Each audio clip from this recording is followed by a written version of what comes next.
And if someone believes that we would be better off with the corporate managers of our companies not having equity, then I'd love to hear that argument.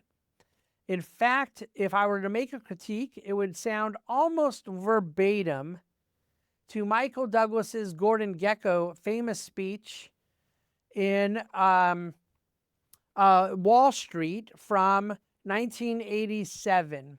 Now, I would not quote his speech that he closed with about greed being good. I used that speech in my economics class with high school students to make the argument against that basic mentality.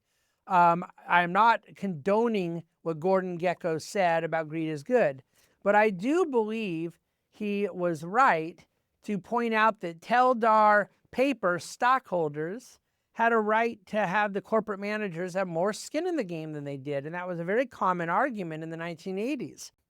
What is pro-worker and pro-American is that there is a company like Amazon that went public at a market cap of under $100 million and is now worth a couple $1 trillion.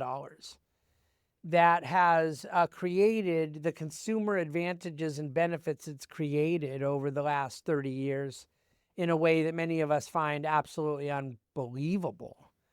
And yes, Josh Hawley may be jealous of what the CEO makes, and other workers who make 60 grand or 100 grand or 150 grand may say, I'm working so hard and he's making so much more. But there is no other solution for what we believe people ought to make than market forces, other than some form of central planning imposition where we substitute the will of people with skin in the game for the will of people without skin in the game. The will of people who have knowledge, expertise, connection to the decision being made for the will of people who are oftentimes entitled, spoiled bureaucrats.